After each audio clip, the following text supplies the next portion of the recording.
She was just a soldier trying to buy cocoa for her 3 kids in the middle of a snowstorm until her card was declined. He was just a single dad, mopping floors at a roadside cafe until he quietly stepped forward and paid. Neither of them knew that moment would change their lives forever, because she wasn't just a soldier, and he wasn't just a janitor. Before we begin this unforgettable story of quiet bravery, healing, and love found in the most unexpected place, don't forget to subscribe to Soul Moments Story for more heartwarming tales that stay with you long after they end. Now, let's begin. Jackson Pines, Wyoming, Christmas Eve, 6:42 a.m. The bell over the door rang sharp and hollow, like a cracked wind chime in a blizzard. Everyone turned. She stepped inside in a gust of snow boots, caked in slush uniform, stiff with cold, and 3 small children huddled behind her like shadows. Their faces were pale cheeks, raw and red from the wind. Her breath came out in clouds, her eyes scanning the room, not with fear, but with the calm awareness of someone who'd assessed 1,000 rooms before this one. The cafe fell quiet. Only the hiss of the espresso machine and the buzz of a flickering neon sign filled the silence.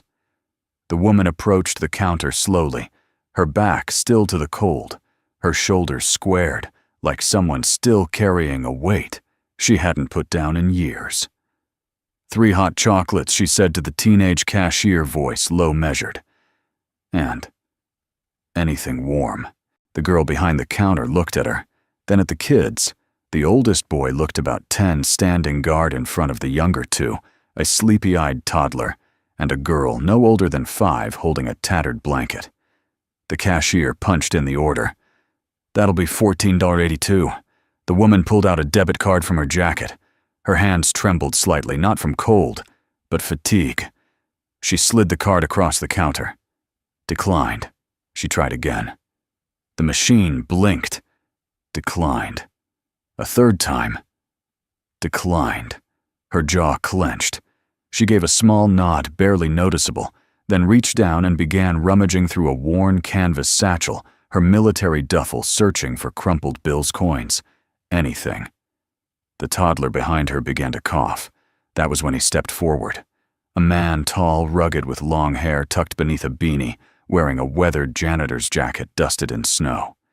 He moved without sound, the way only those trained to move that way ever do. And he didn't say much. He simply stepped up, reached across the counter, and placed a $20 bill beside the register. "Let me," he said. His voice was quiet but steady, the kind of voice that didn't ask permission. It just was. The woman turned to look at him, and for a moment, a fraction of a second, something passed between them.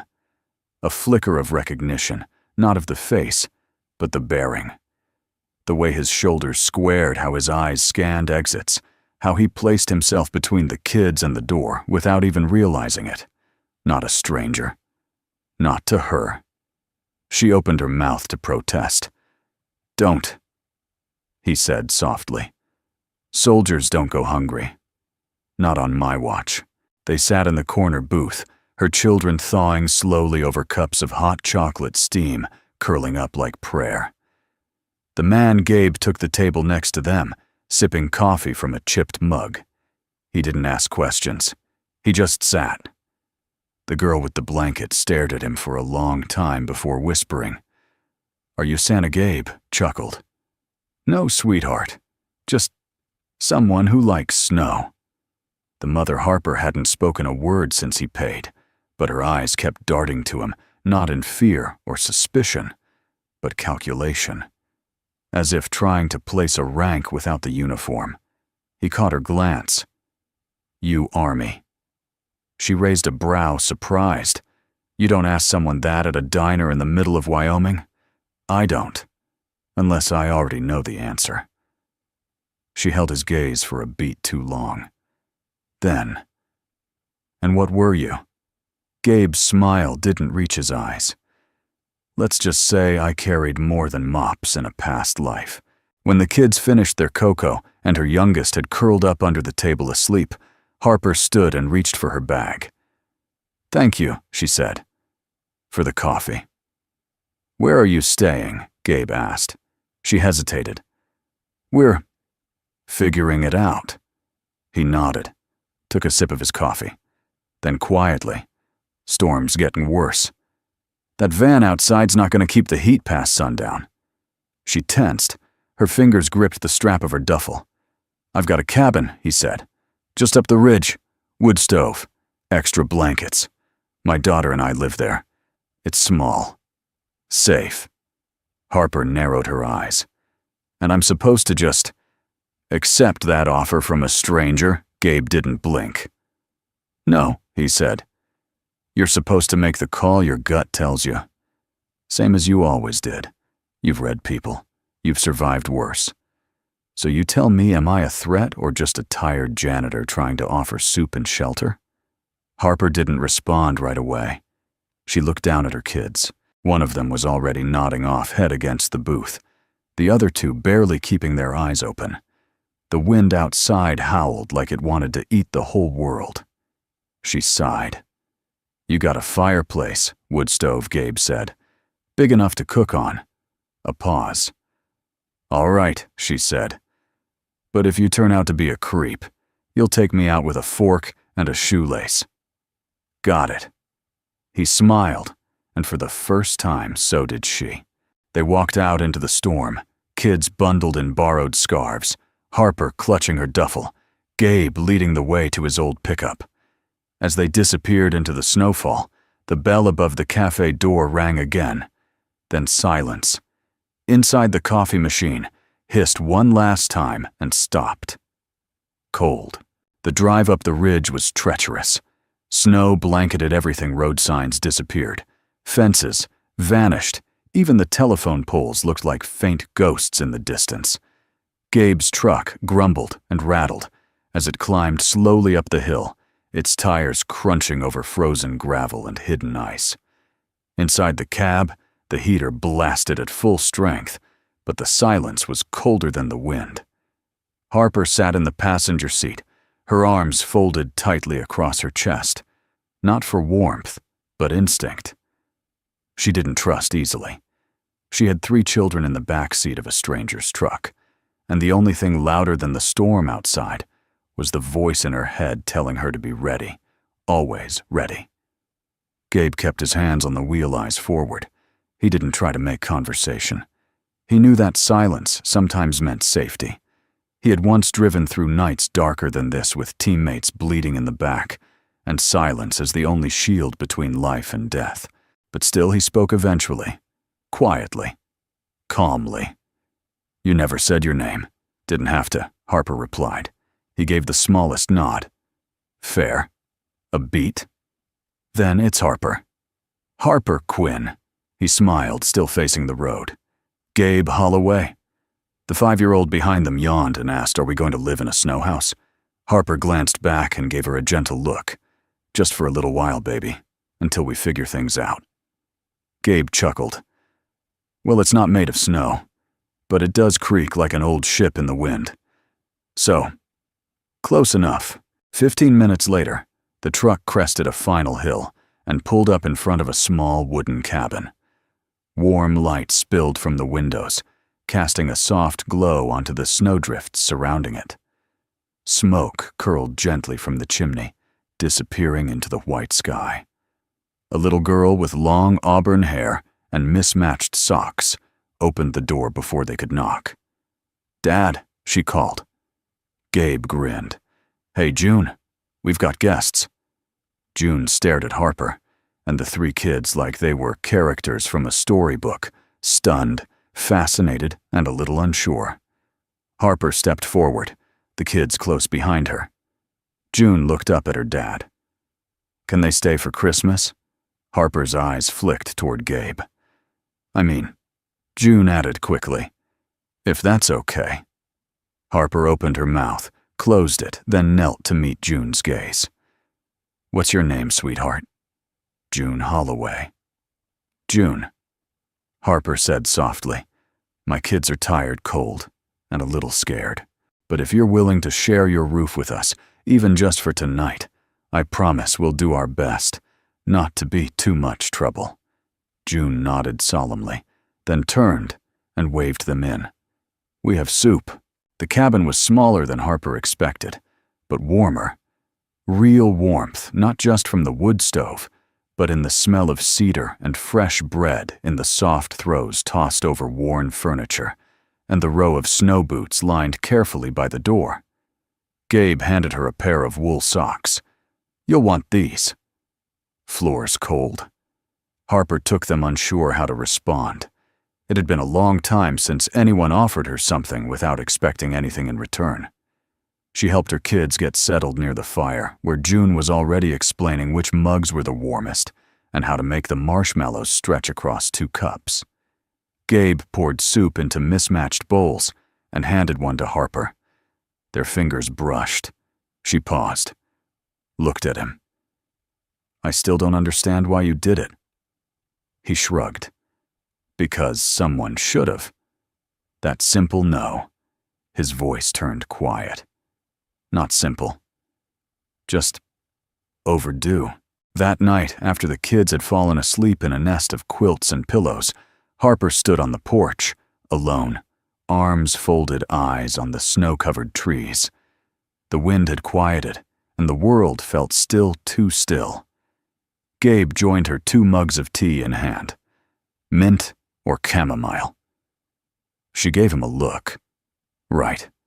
You strike me as a black coffee at midnight kind of person." Harper smirked. "Only on deployments." He handed her the tea anyway. She took it. For a moment, they stood in silence, watching their breath curl into the dark. Then Harper asked, "Did you know back at the cafe?" "That I was military?" Gabe didn't hesitate. "Yeah." She nodded. "Thought so." "And you knew I was too," he added. "Of course," she said. "You cleared the doorway with your shoulder, scanned the exits, and didn't touch your coffee until you had full sight of the room." He chuckled. "It's hell trying to unlearn it, isn't it? No one ever really does." A pause. Then Harper turned to him, eyes softer than before. "I didn't plan for any of this. I didn't plan to land in a snowstorm in the middle of nowhere with 3 kids and an empty bank account." Gabe met her eyes. "Some of the best missions I ever had started the same way. No plan, just instinct." Harper looked down into her cup. "Instinct's the only thing I've got left." "No," Gabe said gently. "You've got 3 kids who still look at you like you hang the moon. That's more than instinct. That's love. That's leadership." Her eyes flickered. He added more quietly, "And if I've learned anything, it's that the world's cold enough already. We don't need to make it colder by pretending we're not worth saving." Harper blinked fast. She took a long sip of tea. Then the smallest smile. "You were a ranger, weren't you?" Gabe raised an eyebrow. "You can tell from how I stir soup." "No," she said, "from how you gave me orders without making it feel like orders." He laughed a full sound this time. "Guilty." Harper looked out into the dark, then back at him. "Thanks. For today. For everything." He nodded. "You're safe here." And for the first time in what felt like forever, Harper believed it. Morning came without sunlight. It was the kind of winter dawn where the sky couldn't decide between snow or fog, so it settled on both. Outside the cabin, the world was a soft blur of white quiet, and still, except for the low hum of life beginning again inside. Gabe moved silently through the kitchen, barefoot on cold wood, his breath faintly visible in the colder corners of the room. The coffee was already brewing. The scent of it drifted through the cabin like a welcome home flag. Harper sat at the small table, elbows on the worn oak, a wool blanket around her shoulders. She looked like she hadn't slept, or like she always looked that way. Gabe couldn't tell yet. 3 children still asleep were bundled together on the couch beneath patchwork quilts. June had claimed the armchair, and was already reading a tattered book about wolves in Alaska. It was quiet, but not awkward. Not empty. It was the kind of quiet that existed between people who understood noise and didn't need it. Gabe slid a mug toward Harper without speaking. She took it with a nod. No thanks. No smile. Just a flicker of acknowledgement. And somehow, that meant more. You keep the place too neat for someone who lives alone with a kid, Harper said finally. He didn't look up from the eggs he was cracking. Old habit. Makes it easier to find what matters. She sipped the coffee watching him. Still fold your socks military style, too. He glanced at her. You checked the sock drawer. I check everything she said. It's what I do. He smiled faintly. I liked that better when I didn't know. An hour later, the cabin had turned into a makeshift base camp. The kids had discovered Gabe's stash of board games and were halfway into an aggressive round of Scrabble. June was coaching the youngest Daisy on how to spell banana, while the eldest boy, Owen, tried to argue that blizzarding was a real word. Harper sat with a pencil and a blank page sketching something not art, but formation grids, block outlines, fallback plans. She didn't seem to realize she was doing it until Gabe leaned over her shoulder. You always draw battle layouts at breakfast. Harper blinked, startled, then smirked. Force of habit. Helps me think. Think about what? How to stay ahead of the next wrong move. She paused, then added quieter. I made too many of those when I had a uniform. I don't want to make more now. Gabe didn't push. Instead, he sat across from her and pulled out his own pad. Within seconds, he began sketching a different version of the same formation, flipping flanks, shifting supply routes. Harper looked up, brow raised. Triangle suppression instead of rear shield. Only if you want flexibility, Gabe said.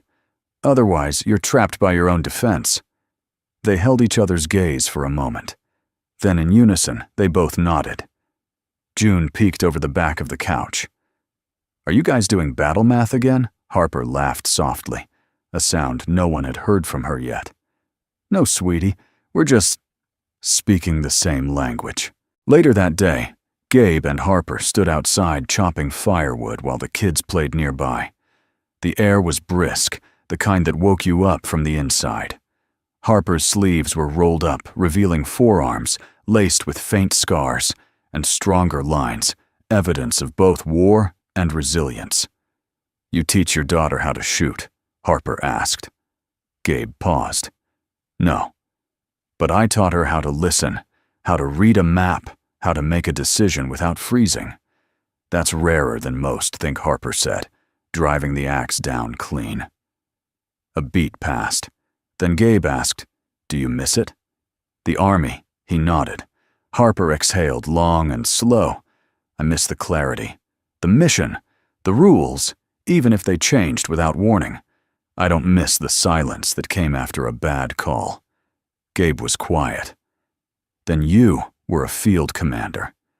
She stopped mid-swing. Thought you didn't ask questions, she said, wiping sweat from her brow. I didn't ask. Gabe said. I just know. The way you move, the way you observe. You're not just a soldier. You led. Harper looked away, jaw tight. I don't want to talk about that part of my life. You don't have to, he said. But if you ever do, I'll understand it in ways most won't. That night, after the children had gone to bed and the snow had started falling again, Harper stood at the window, arms crossed, watching the wind erase the world outside. Gabe brought her a cup of hot cider. She took it silently. You know, she said, finally, for years I told myself I'd never need help. I'd be the one protecting everyone else. You still are, Gabe said. No, she said, voice firmer now. Not when I can't even afford a motel room and I'm sleeping under someone else's roof. He looked at her. Really, looked at her. Harper. You're not a burden. You're not weak. You're human. And you've carried so much for so long you forgot what it feels like to be carried. A pause. And for the record, he added, this roof. You earned it the moment you walked in with your head high and your kids fed last. Harper swallowed hard. Something about his words, simple and polished, hit her deeper than she expected. She looked down at the cider in her hands, then back up at him. Thank you, she said quietly, for not making me feel less. Gabe smiled. You're more Harper. You just forgot. They stood there, not speaking, while snow fell in thick curtains outside the glass. Some silences didn't need to be filled. Some were enough to heal.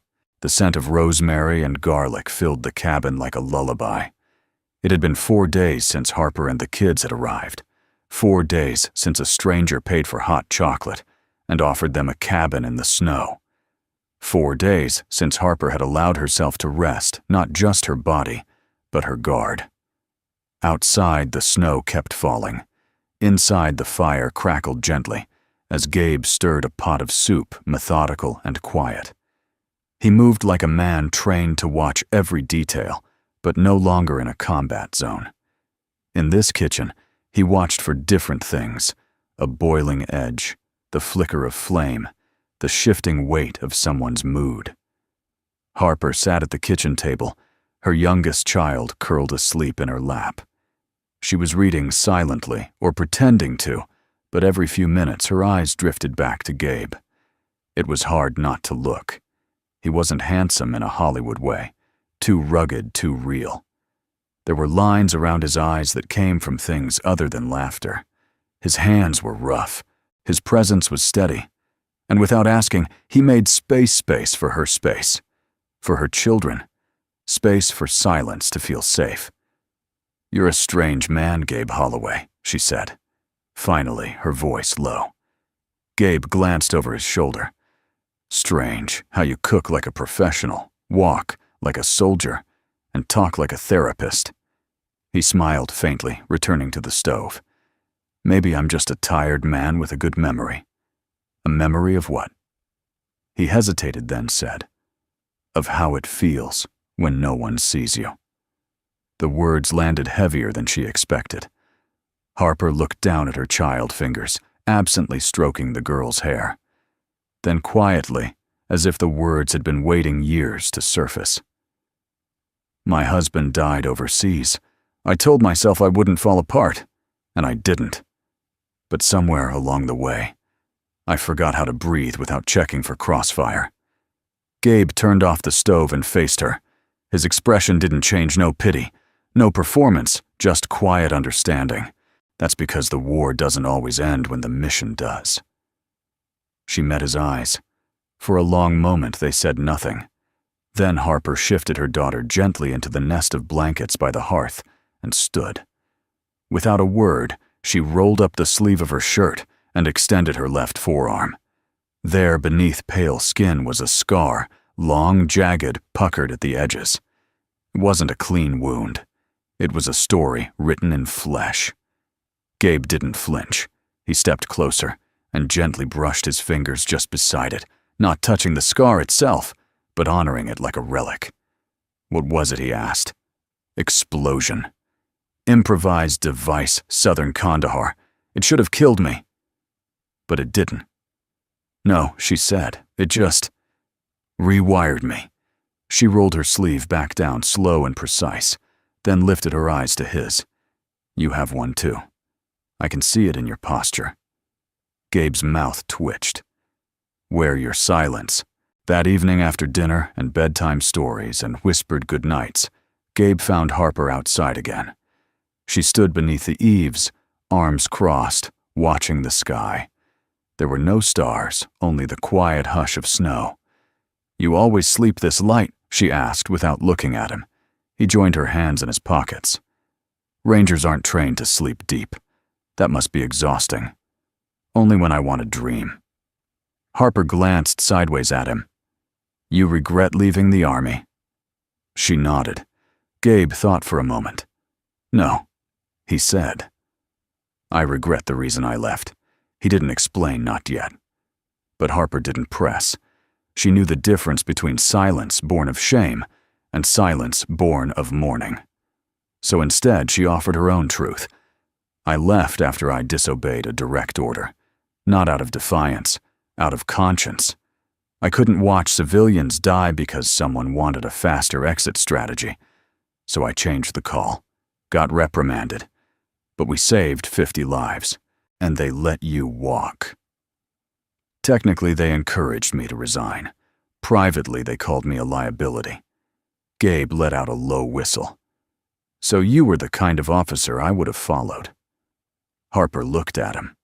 Really looked. Not as a fellow soldier, not even as a man, but as something rarer. Someone who saw her. Most people either pity me or put me on a pedestal, she said. You do neither. That's because you're not broken, Harper.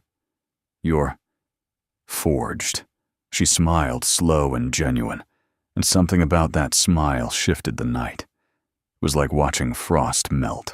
They went back inside. The cabin was dim, lit only by the soft flicker of the fire and the faint hum of the wind outside. Gabe pulled a blanket off the couch and handed it to her. You don't have to sleep on the floor. I've slept in foxholes. Your couch is luxury. He hesitated, then asked, What do your kids think is happening right now? Harper tilted her head. You mean why we're here? Yeah, she considered. I think they believe this is an adventure, a secret mission. They don't know we're running on fumes. Gabe nodded slowly. Then let's give them that he said. Let them believe this is a story they'll tell one day about how a snowstorm led them to a cabin where the soup never ran out and the fire never went out, and they were never scared. Harper swallowed the knot in her throat. Why are you doing this, Gabe? He paused, then said, With no performance, no flourish, just truth, because I see a good woman trying to carry the whole damn world, and I've seen too many good ones fall from the weight. Harper stared at him for a long moment. Then she whispered, Don't make me believe in people again, Gabe Holloway. But he didn't say anything, because maybe she already had. The snow eased the next morning, but the sky remained bruised with winter. Light filtered through the frost-glazed windows like a memory of sunshine, not the real thing. Harper stood in the cabin's small laundry nook, carefully folding towels that didn't belong to her. She wasn't used to stillness. Even in sleep, her body stayed alert, always half ready for orders that no longer came. Behind her, Daisy giggled as she and June built a fortress of pillows near the hearth. Owen was drawing what looked like a tactical map on the back of an old cereal box. Harper didn't correct him. The lines were straight, precise. He had a mind for strategy, just like his father. Just like her, Gabe was in the crawl space. The heater had been acting up a soft, irregular rattle that bothered him more than it probably should. It wasn't about the sound. It was about control reliability.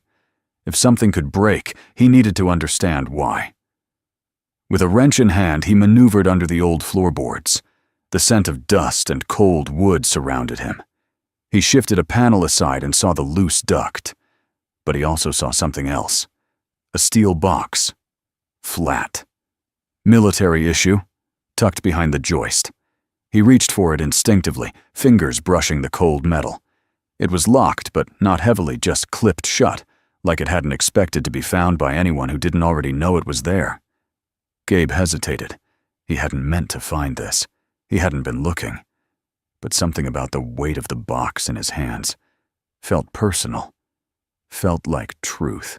He waited until nightfall, until the children were asleep, the house quiet again, until Harper had returned from her walk around the property, a habit she didn't talk about, but he understood perimeter check. Reflex. She entered through the back door, shaking snow from her coat. He was standing by the fire, and the box was on the table. She stopped in her tracks. There was no need to ask how he'd found it, only what he'd done with it. I haven't opened it, he said quietly. Harper stepped forward slowly, not angry, just measured. That's not just a box, Gabe. I know. It's my past. My entire past. I figured. A long silence passed between them. Then she reached out, undid the clips, and opened it. Inside were worn documents, folded field maps, a medal in its case, the Silver Star, and a plastic ID badge with her face sharper than, and words printed in stark black magi. Jenner Harper Quinn, U.S. Field Command. Gabe let out a low breath. Not surprise, just confirmation. You were a general. Still am, she said softly. Technically. But I haven't worn that title in 2 years. She picked up the ID, turned it over in her fingers. This was from the Phoenix deployment, she said. We were pulling out a team from Aleppo civilians trapped between factions. Intel was a mess. Politics worse. I was given a fallback order, but I disobeyed it. Moved forward instead. Got our people out. Saved 78 lives. Gabe nodded slowly. And paid for it. I was offered a desk, a demotion, or early resignation. They were polite, diplomatic. But the message was clear. Don't make waves. She put the ID back in the box. I left, she said. Not because I was broken, but because I couldn't trust the rules anymore. Gabe sat down across from her, his eyes steady. I left after my brother died, he said. Harper looked up. We were on recon near Kandahar. Intel said the valley was clear. We moved in 3 men. It was an ambush. He died shielding me. His jaw tightened. Turns out the order to go in had been based on satellite footage. 12 hours old. They knew the risk. They sent us anyway. Harper's voice was barely a whisper. I'm so sorry, Gabe. He nodded once. After that, I couldn't carry the flag without feeling like I was carrying a lie. Their pain different, but carved from the same stone hung between them. And then quietly, Harper closed the box. I never meant to hide it from you, she said. But I needed to be a mom, just a mom, not a general, not a symbol. You don't owe me an explanation, Gabe said. But for what it's worth, I think you were trying to survive the only way you knew how. She gave him a look, not defensive, not guarded, but grateful. Later that night, Gabe tucked June into bed. She clutched a drawing she'd made Harper and her kids in front of the cabin, smiling, the snow falling around them like glitter. She's nice, June whispered. Yeah, Gabe said, brushing hair from her forehead. She is. Are they gonna stay? Gabe hesitated. I don't know, he said honestly. Can we ask them to? He smiled, kissed her forehead and whispered, Sleep first. We'll talk about it tomorrow. In the living room, Harper sat alone, staring at the fire. Gabe joined her, handing her a mug of cocoa without asking. For a while they didn't speak. Then Harper murmured, You ever feel like the more you try to forget your past, the more it finds its way back through the cracks? All the time, Gabe said. But maybe it's not about forgetting. Maybe it's about deciding what part of it comes with you. She turned to look at him. And what if you don't know which parts are worth keeping? He shrugged. Then maybe you let someone else help you choose. She held his gaze, and in it was something fragile, something real, the weight of 2 lives that had survived too much and hoped too little. You're not like anyone I've ever met, she said quietly. He smiled. That's because most people you've met were wearing armor. A pause. So were you, she added. I still am, he replied. But maybe just, maybe. I don't need it as much anymore. Outside, the snow began falling again, soft, unhurried, like the sky was trying to give them a clean page. The storm lifted by morning. Trees shimmered with a dusting of fresh snow, and the cabin's tin roof sighed softly as the weight eased off. The whole world looked rinsed, like the night had wiped it clean. But peace, Harper knew, rarely lasted long. She was in the kitchen pouring cereal into mismatched bowls for the kids when the voice from the old radio on the shelf caught her attention. And in national news this morning, new details emerge surrounding the sudden disappearance of decorated Field General Harper Quinn. The bowl in her hand stopped halfway. Milk sloshed over the side and onto the counter. Once celebrated for her command of the Phoenix deployment in Syria, General Quinn's departure from the U.S. Army 2 years ago had raised questions. This week, however, sources inside the Pentagon have confirmed an effort to locate her for potential reinstatement in light of new international developments. June looked up from the floor where she and Owen were sorting puzzle pieces. "Miss Harper, that's your name." Harper moved quickly, too quickly, and clicked the radio off. Owen furrowed his brows. "You were on the news." "It's an old story," she said, forcing a calmness into her voice. "Nothing important." But the words sat heavy in the room. Kids notice more than adults think, and silence tells more truth than explanation ever could. Gabe returned mid-morning with a bundle of firewood in his arms. Snow clung to his boots, and his hair was wet with sleet. He set the logs down, brushed off his coat, and looked at Harper. Her eyes met his, and he knew. "You heard," she said. "I heard." He didn't ask why her photo had just aired on national radio. He didn't ask how much trouble might follow. Instead, he asked, "Do they know where you are?" "Not yet," he nodded. "But they're looking." Harper leaned against the counter. "They want me back, not because they believe in me, because they're desperate." Gabe moved closer, speaking low. "What does that mean?" She hesitated, then took a breath. "There's a situation. East Africa. Humanitarian corridors collapsing. Rogue elements getting control of supply lines. They need someone with my field record. Someone who's handled chaos without getting swallowed by it." She didn't say the rest. "They need someone expendable." "I thought you were done," Gabe said gently. "So did I." Later that day, Gabe found her outside splitting firewood, hard rhythmic swings, like she was cutting through more than just timber. "You okay?" he asked. She paused, sweat glistening along her brow despite the cold. "I'm trying to remember what it felt like to choose something because it was right, not because it was expected." Gabe crossed his arms. "And it's harder than it used to be." They stood in silence. Then Gabe said, "If you go back, it won't be like last time." Harper glanced at him. No. This time, you're not alone. You've got 3 kids who need their mom, not a medal. You've got a girl who asked this morning if you'd be her teacher forever. And you've got a man who doesn't want to watch you walk out of his life." Her expression didn't change, but something in her shoulders softened. "You make it sound simple." "It's not," he said. "But the hardest missions always start with one question." She looked at him, waiting. "Do you believe the fight still needs you, or is it time to start fighting for yourself?" That evening, Harper sat on the edge of her borrowed bed, the steel box open on her lap. She pulled out the metal. It was heavier than she remembered. In the quiet, Daisy climbed up beside her, blanket in hand. "What's that?" the little girl asked. Harper studied the silver star. Its surface scratched, the ribbon faded. "It's something they give you when you do something brave." "Did you save people?" "Yes, baby," Harper said softly. "I did." Daisy leaned her head on her mother's arm.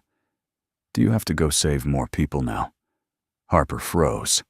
She looked down at her daughter's small face, trusting, tired, believing in a world she hadn't yet learned to fear. "No," Harper said. "Why not?" "Because the bravest thing I can do right now is stay." Daisy didn't understand the weight of that answer, but she smiled and wrapped her arms around her mother's waist. "That's good," she said. "I like this house. It smells like bread." Harper laughed through the tears in her throat. Gabe was waiting for her by the fire. She walked in holding the medal and sat beside him. For a moment, she said nothing. Then, "They offered me reinstatement. Immediate deployment. I could leave next week. Gabe didn't flinch, and Harper opened her hand, showing him the medal. I'm not going. A slow exhale escaped him, like he hadn't realized he'd been holding his breath. I can't keep trying to serve the world, she continued, and keep coming home to children I don't recognize anymore. They deserve me. Fully. Not the scraps of what's left after another battlefield. Gabe reached out, took the medal from her palm, and gently set it on the mantel. Then leave it there, he said. Let it be what it was, not what you still owe. She looked at him, at the man who once wore a different kind of uniform, who knew pain, knew loss, but still stood here, offering her something stronger than duty. A chance. Later that night, June tiptoed into the living room where her father sat with a cup of tea. Dadya, sweetheart. She hesitated. Is she staying? Gabe looked toward the hallway where Harper had just tucked her kids in. Then he smiled. I think she's finally home. The snow had stopped. For the first time in weeks, the sky over Jackson Pines was clear, brushed in soft blues and pale pinks, like someone had smoothed out the wrinkles of the world. The town below, barely more than a collection of rooftops and steeples, looked like a forgotten toy village, quiet, gentle, still breathing under a blanket of frost. Inside the cabin, the mood didn't match the weather. Gabe knew something had shifted the moment he walked in. The wood stove was still glowing. The kids were playing. June was laughing. But Harper wasn't there. Not in the kitchen. Not in the hallway. Not outside. His gut tightened. Then he saw a folded envelope on the kitchen table, propped against a coffee mug. His coffee mug. His name was written across it in clean, steady handwriting. Gabe. He stood still for a moment, staring at it, as if it might change what was inside, if he just waited long enough. Then he opened it. Gabe, I thought maybe if I said it out loud I'd break. And I can't afford to break, not now. Not with 3 children looking up at me like I still know what I'm doing. You gave me something I didn't know I needed: room to be human again. But the truth is, I'm not just a mother or a soldier. I'm still trying to figure out who I am when I'm not either. I've been defined by duty for so long, I forgot what it means to choose something, just because it feels right. That night, by the fire, when you said, maybe it's time to fight for yourself, I wanted to believe it. I did. But I need time to figure out how to stop surviving and start living. I've never stayed anywhere long enough to plant roots. And maybe that's my problem. I hope you understand. Thank you for the soup, the silence, the space. Tell June I loved her drawings. Tell your heart I didn't mean to run. I just needed to breathe on my own. Harper. He read it twice, then folded it slowly, placing it back into the envelope like a man handling glass. She hadn't taken much. Just her duffel, her children, and a jar of the apple preserves June had given her, for energy on the road. She didn't owe him anything more, but still the cabin felt quieter, like something had been unplugged from the wall. Not broken, just absent. 2 days passed. June asked questions, but not the kind that demanded answers. Did they have to go? She asked over breakfast. Gabe stirred his oatmeal. Yeah, for now. Are they safe? I think so. She nodded solemnly. Okay. He marveled at how easily children accept heartbreak when it's wrapped in honesty. But the truth was, he missed them. He missed the sound of Daisy's tiny footsteps on the floorboards in the morning, the way Owen lined up cans in tactical formations near the pantry, the soft scratch of Harper's pencil on notebook paper in the quiet hours after the kids fell asleep.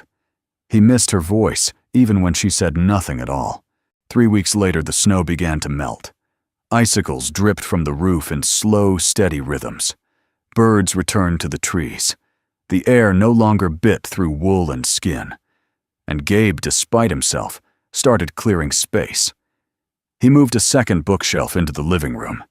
He carved a new wooden step for the porch, one wide enough for small feet to sit on during summer nights.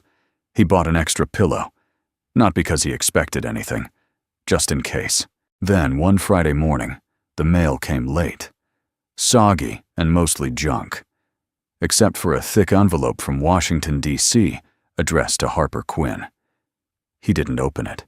He placed it on the mantel beside the steel box she had left behind untouched since the night she showed him the scars that matched his own. He stared at the envelope for a long time, then said aloud quietly, "Whatever you decide, make it yours." The next night, Gabe stood on the porch after dinner, coffee in hand, watching the trees sway gently under a pale moon. He didn't hear the car at first, but June did. She ran past him with her socks slipping on the floor, flung open the door, and froze. A familiar SUV was pulling into the snowy driveway. Lights off, engine quiet. It stopped, and the doors opened. 3 kids piled out, first laughing, bundled in new coats. Harper stepped out last. No uniform, no steel in her spine. Just Harper. Worn boots, soft eyes, and a tired kind of peace on her face that hadn't been there before. Gabe didn't speak. He just walked down the steps, coffee mug still in hand, and met her halfway. She smiled, hesitant, hopeful. "I wasn't sure if I should come back," she said. He looked at her for a long time. "You were never supposed to leave." She exhaled, not sharply, not painfully, just like someone letting go of something they'd held too tight for too long. "I don't know what happens next," she admitted. "You don't have to," Gabe said. "You just have to stay long enough to find out." And she did something she hadn't done since Kandahar. She nodded and stayed. The days began to stretch longer. Snowdrifts receded into puddles. The morning frost turned to dew. And in the quiet thaw of early spring, the cabin didn't just hold heat, it held life again. Gabe wasn't sure exactly when it started to feel normal. Maybe it was the way Harper always made 2 cups of coffee without asking, or how Daisy hummed the same tune every morning when she tied her boots. Or maybe it was the moment June handed Harper a crayon drawing of them all at the dinner table and simply labeled it home. Whatever it was, it felt earned. Uneven, maybe, but real. But even peace has its ghosts. And Harper's came by mail. The envelope was still on the mantel, unopened, thick. Government issue, addressed to her in crisp official lettering. It had sat there for over a week, like a quiet dare. Gabe had left it untouched, but he saw Harper glance at it sometimes, while folding blankets, while helping the kids with schoolwork, while sipping her coffee on the porch. She never reached for it, until she did. It was a Thursday afternoon. The kids were outside building something that looked vaguely like a ship made of sticks and snow mud. Gabe was fixing the chicken wire fence by the shed when he saw her standing by the hearth, envelope in hand. She didn't open it right away. Instead, she turned it over slowly, running her thumb along the edge, as if trying to read the weight of its contents through touch alone. Then, without drama, without hesitation, she tore it open. Gabe didn't watch. He just kept hammering in silence, waiting for her to come to him. She didn't. Not that day. Not the next. Harper hadn't spoken a word about the letter for 3 days, but her energy shifted. Not tense, just distant, like she was listening to something the rest of them couldn't hear. That Sunday, Gabe found her at the lake. It wasn't much, just a still body of water surrounded by pines, hidden a few minutes down the trail from the cabin. It was the place he went when he needed quiet that didn't come with walls. She was sitting on a fallen log jacket, zipped collar, up hands deep in her pockets. He didn't say anything as he sat beside her. They listened to the water lap gently at the shore. Finally, she spoke. "They offered me a role." Gabe nodded slowly. "Overseas?" he asked. "No. Here. Domestic operations. Strategic command. No combat, no deployments." He waited. "I could do it from D.C., she said. Office hours. Intel analysis. Training development. No field risk. Full benefits. Sounds like a dream offer, he said. Sounds like they're trying to keep me quiet by giving me a desk and a badge. He glanced at her, then back at the lake. Would it make you happy? She didn't answer right away. I used to think I only had value if I was in the middle of the fire, she said. But then I came here, and I saw my kids laugh again. I saw them sleep without flinching in the night. She looked at him. I saw you, the way you rebuilt your life from the ashes, not by pretending it didn't burn, but by planting something in the soil anyway. Gabe's throat tightened. Harper. She shook her head. I'm not going back. I read every word of that letter, every clause, every promise, and I realized it wasn't offering me a mission. It was offering me a leash. She pulled a smaller envelope from her pocket, addressed in her handwriting. I wrote my response this morning. Gabe didn't ask what it said. He didn't need to. That night, Harper tucked the kids into bed, kissed their foreheads, and sat by the fire with Gabe. They didn't talk about decisions or deployments. They talked about chickens. Harper wanted 3. Gabe suggested 4 just to hedge their bets. They argued over names. Then she laughed a deep, unguarded laugh and leaned her head against his shoulder. You know what scares me, she said quietly. Tell me. I'm not used to peace. I keep waiting for something to explode. He wrapped an arm around her, steady and strong. Maybe the explosion already happened, he said. Maybe this is just the part where we rebuild. She closed her eyes. Rebuilding sounds a lot like falling in love. He smiled into her hair. That's because it is. The next morning they walked down to the post office together. It was a long walk, 3 miles each way. The kids stayed with June's aunt in town, and for once, Harper didn't bring her satchel, or her emergency maps, or her pocket knife. Just the envelope. And her choice. At the post office counter, Gabe waited a step behind, as Harper slid the letter across the wood. The clerk took it without comment.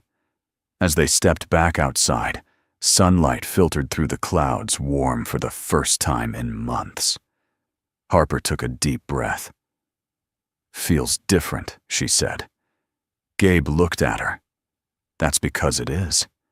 And she took his hand, not because she needed help walking, but because she finally understood what it meant to let someone walk beside her. The first day of real spring arrived not with fanfare, but with the quiet certainty of things returning to life. Snowmelt trickled down the ridge in narrow veins, feeding into the creek behind the cabin. Buds formed on the stubborn branches of the pines. Birds that had long fallen silent began calling to one another again. The earth, it seemed, had taken a breath and finally let it out. Inside the cabin, the same was happening. Not loudly, not suddenly, but gently, steadily. Gabe noticed it first in the little things. Harper had stopped checking the locks twice before bed. She no longer flinched at sudden noises, the slam of the screen door, the clang of a dropped pan. She smiled more. She teased June about her too serious bedtime routines.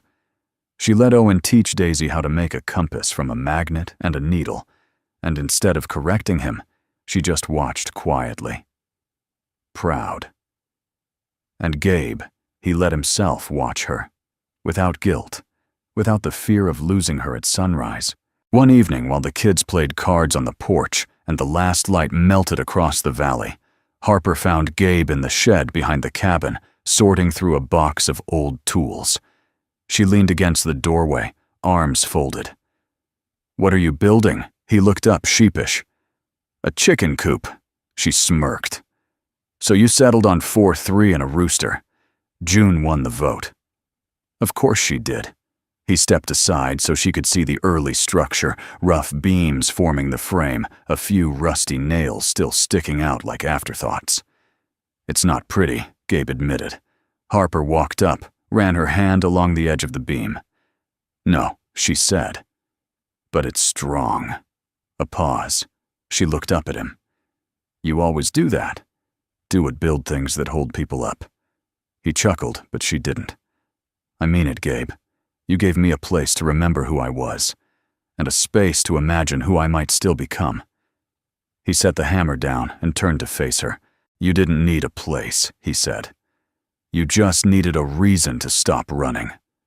Harper took a step closer. And you. I needed someone to remind me why I stopped fighting, and why I might start again. Their eyes locked, and in the space between them something quiet, something tender settled in. Not urgency, not passion, but recognition. He reached for her hand. She let him. It was the kind of touch that said, I'm here. I'm not leaving. You don't have to carry it alone. That night, Harper couldn't sleep. She lay in the small bedroom Gabe had cleared for her, and the kids staring at the ceiling, listening to the wind ease through the trees. So much had changed, yet she still felt like she stood on the edge of something she couldn't quite name. She got up quietly, wrapped herself in her coat, and stepped outside. To her surprise, Gabe was already on the porch, a cup of tea steaming in his hand. Couldn't sleep, he asked without looking up. Harper sat beside him. Didn't try hard. They sat in silence for a while, watching the stars. Then she said almost to herself, I used to think stillness meant weakness. Gabe nodded, sipping his tea. Me too. I thought, if I wasn't moving, wasn't leading, wasn't solving, then I was wasting time. And now, she exhaled. Now I think stillness is a kind of bravery I never learned. Gabe turned to look at her. You've learned it now. I'm still learning, she admitted, but it doesn't scare me like it used to. He smiled. Progress. She leaned back in the chair, closed her eyes, and whispered, Do you ever think we were supposed to meet? Or was it just a lucky accident? He didn't answer immediately. Then quietly, he said, Maybe not all miracles arrive with fanfare. Some just show up cold and quiet, wearing a uniform and asking for cocoa. Harper laughed, not the polite kind, but the kind that cracked open a door inside her. She reached over and took his hand again. I think I'm finally starting to believe in miracles. Then you're exactly where you're meant to be. The next morning, Daisy came bouncing into the kitchen with a fistful of wildflowers' dirt still clinging to the stems. Miss Harper, she called out, can we plant these in the backyard? Harper bent down. You want to make a garden? Yes, Daisy grinned. A real one, with colors. Harper met Gabe's eyes across the room. He gave the faintest nod. And in that moment, Harper said, yes. Not just to the flowers, not just to the dirt, but to the life she hadn't dared let bloom until now. The garden began as a patch of stubborn soil behind the cabin, still half frozen in places and tangled with roots from the pines. It wasn't much, not flat, not perfect, but it was theirs. Harper stood beside Gabe that morning, a shovel in one hand, Daisy's bouquet in the other. The kids buzzed around them like worker bees planting sticks to mark their imaginary plots. Owen called his zone Defense Sector 1. June insisted on naming each plant like a soldier on deployment. Harper didn't argue. She was just glad they believed in something growing again. Later, as Gabe turned the earth, Harper worked in silence beside him, sleeves rolled up, sweat beating at her temple. There was something sacred about it, taking something untouched, unchosen, and shaping it with your hands. At one point, Gabe looked up and grinned. You sure you want to do this the old-fashioned way I dug trenches in southern Iraq? Harper replied. This is practically a spa day, he chuckled, driving his spade deeper into the soil. I keep forgetting how terrifyingly capable you are. She smirked. Don't forget. Just learn to respect it. He saluted, mock serious. Yes, ma'am. Their laughter carried across the field. That afternoon, while the kids napped and the garden sat resting beneath its first layer of turned soil, Harper opened the steel box again. It had sat untouched for weeks now, the contents untouched, her medals, her field notes, the insignia once pinned to her chest like armor. This time, she didn't just look. She took everything out, one item at a time, spread it across the dining table like pieces of a life she no longer feared facing. Gabe found her there an hour later, standing over it all. She didn't look up. I kept it locked up like it was shame, she said softly. But it never was. It was just unfinished. He stepped forward quietly. I know. Harper picked up the ID badge. The photo, hard-eyed, stern, 5 years younger, stared back at her like someone she'd known but never truly liked. She was brave, Harper said. But she was tired. Gabe rested a hand gently on her shoulder, and she made it home. That night, Harper gathered the children in the living room. They circled around her as she knelt in front of the fireplace, the steel box open beside her. This, she said. Holding up the medal was given to me because I helped save a group of people who couldn't protect themselves. Owen leaned closer, eyes wide. Like superheroes, kind of, Harper said, smiling, but with more paperwork. She passed the medal to him. Go ahead. Hold it. Owen cradled it like treasure. Daisy climbed into her lap. June leaned against Gabe, listening. I used to think the only way to matter, Harper said, was to wear a uniform, to be in charge, to follow orders. But I've learned something different here. She looked at each child. I've learned that being brave doesn't always mean running into danger. Sometimes it means staying put, loving someone, starting over.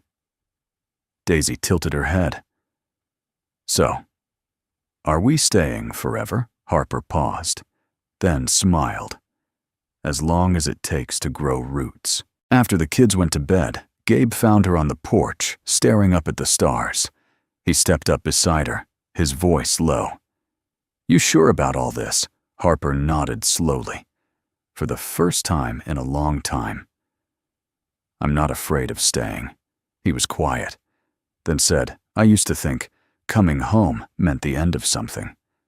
Now, I think it means the start. She looked at him, eyes steady. It does. They stood there for a long while, the night holding them gently between breaths. Then she reached into her coat pocket and handed him something. It was her field badge. Gabe raised an eyebrow. What's this for? Harper smiled softly. A reminder. Of what? That even when we leave the field, the mission changes, but it never ends. And now Gabe asked. She leaned her head against his shoulder. Now the mission is love, and I'm finally ready to lead it. 2 weeks later, the garden bloomed. It wasn't spectacular. The lettuce grew crooked. The carrots refused to cooperate. The tomatoes were stubborn. But it was alive. And in the evenings, when the sun fell behind the trees and the air turned gold, Harper sat on the porch with Gabe. June curled against his side, Owen building wooden forts, Daisy chasing moths, and they watched the world settle into peace. No sirens, no orders, no broadcasts, just stillness, just home. The morning began with birdsong, not the shrill kind that came too early in spring, but the soft, rhythmic chatter of robins nesting nearby. Gabe stood at the stove, flipping pancakes, humming low under his breath, while the scent of maple syrup and browned butter drifted through the cabin. Harper appeared in the doorway, barefoot, wrapped in a flannel shirt that clearly wasn't hers. Her hair was loose, her face unpainted, but her eyes, they were bright. Brighter than he'd ever seen them. You're humming, she said, stepping into the kitchen. It's the maple syrup. It gets into my bloodstream. She smiled. Well, it's working. The kids are still asleep. Miracle. Or pancakes. He poured more batter onto the skillet. Either way, I'll take it. They ate breakfast on the porch. June curled in the corner with a book. Owen played with a slingshot he was building from elastic and a tree branch. Daisy fed breadcrumbs to a sparrow who refused to be intimidated by her size. The garden had begun to bud a little wild, a little uneven, but full of promise, just like everything else around here. Gabe handed Harper a cup of coffee and pointed toward the tree line. "I think we should build a bench out there," he said. "Under that elm." For what? For remembering, or dreaming, or just sitting in silence. She sipped the coffee and looked toward the spot. "Then let's build two. One for the days we sit together. One for the days we need to breathe apart." He didn't say anything, but he reached for her hand, and that was enough. Around noon, a letter arrived. Not from Washington, not from anyone official, just a scrawled envelope, no return address, postmarked from Utah. Harper opened it slowly, sitting by the window. Gabe watched her face carefully, not worried, but curious. Inside was a single sheet of paper. Typed. Clean. General Quinn word travels. So does respect. I heard you turn down reinstatement. That decision carries more courage than any battlefield ever could. For what it's worth, I never forgot what you did for us in Syria. Neither did my brother. You saved more than lives that day. You saved what was left of our humanity. I hope you found a place worthy of you. Lieutenant David Monroe Rhett. Harper folded the letter gently, almost reverently. She didn't cry, but she closed her eyes and placed her palm over the folded page, as if trying to feel the weight of a truth she had long buried beneath duty. Gabe came to stand behind her. "You okay?" She nodded. "I think I am." That night, Gabe took her hand and led her to the hill above the cabin, where the grass was thickest and the wind softest. The stars spilled across the sky in great, quiet rivers of light. The moon hung low, like it wanted to listen. Harper sat in the grass, knees hugged to her chest. "It's strange," she said. The quiet used to feel like a threat. He lay down beside her, hands folded behind his head. And now, it feels like a promise. He turned to look at her, moonlight catching the curve of her jaw. "I have something for you," he said. "Oh." He sat up, pulled a small leather pouch from his pocket and handed it to her. Inside was a compass, old, weathered, clearly used. She opened it, and at first it seemed ordinary, until she saw the engraving on the back. "Mission Love," her throat caught. "You kept this," she whispered. "It was my father's. He gave it to me before I deployed. I carried it through Afghanistan, Iraq, Honduras, and home. It's always pointed me where I needed to go." And now Gabe leaned closer, his voice a whisper only she could hear. "Now it points to you." Harper blinked hard, laughter trembling beneath her tears. "That is," she started, voice cracking, "that is the cheesiest thing I've ever heard." He grinned. "And yet," she closed the compass, set it gently in her lap, "and yet it's the first thing anyone's ever given me that made me want to stay." He reached for her hand. She let him. Weeks passed. The garden thrived. Owen joined the town's scouting group. June got her first library card and started writing stories about time-traveling squirrels. Daisy adopted a one-eyed stray cat and named him Captain Pickles. Harper taught survival classes to local teens once a week. She started running again. Some mornings, she'd wake early, lace up her boots, and disappear into the woods, not to flee, but to breathe. Every evening she came back. One Sunday morning, as church bells rang softly in the distance, Harper stood at the edge of the porch and looked out over the land. Gabe came beside her. "You thinking about something?" he asked. She nodded. "About how long I thought I needed to prove I was unbreakable." And now she turned to him. "Now I know. Strength isn't about never falling. It's about who helps you up, and who waits beside you when you're ready to stand." He kissed her temple, then her lips, then her hand. And for the first time since the war, since the medals, Since the missions that nearly took her away, Harper Quinn allowed herself to believe in a future. Not just survival, but joy, love, roots. At sunset, they all sat by the fire pit out back. 5 people and 1 lazy cat, watching sparks rise into the darkening sky.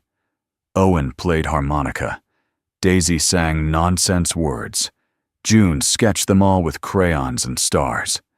And Harper leaned into Gabe, whispered something soft. Something he didn't repeat. Because not everything needed to be said aloud to be real. Some things, the best things, are written in the quiet language between hearts. If you've made it to the end of this story, thank you truly. We'd love to know, where are you watching from? Leave us a comment and share a little piece of your world. It means more than you know.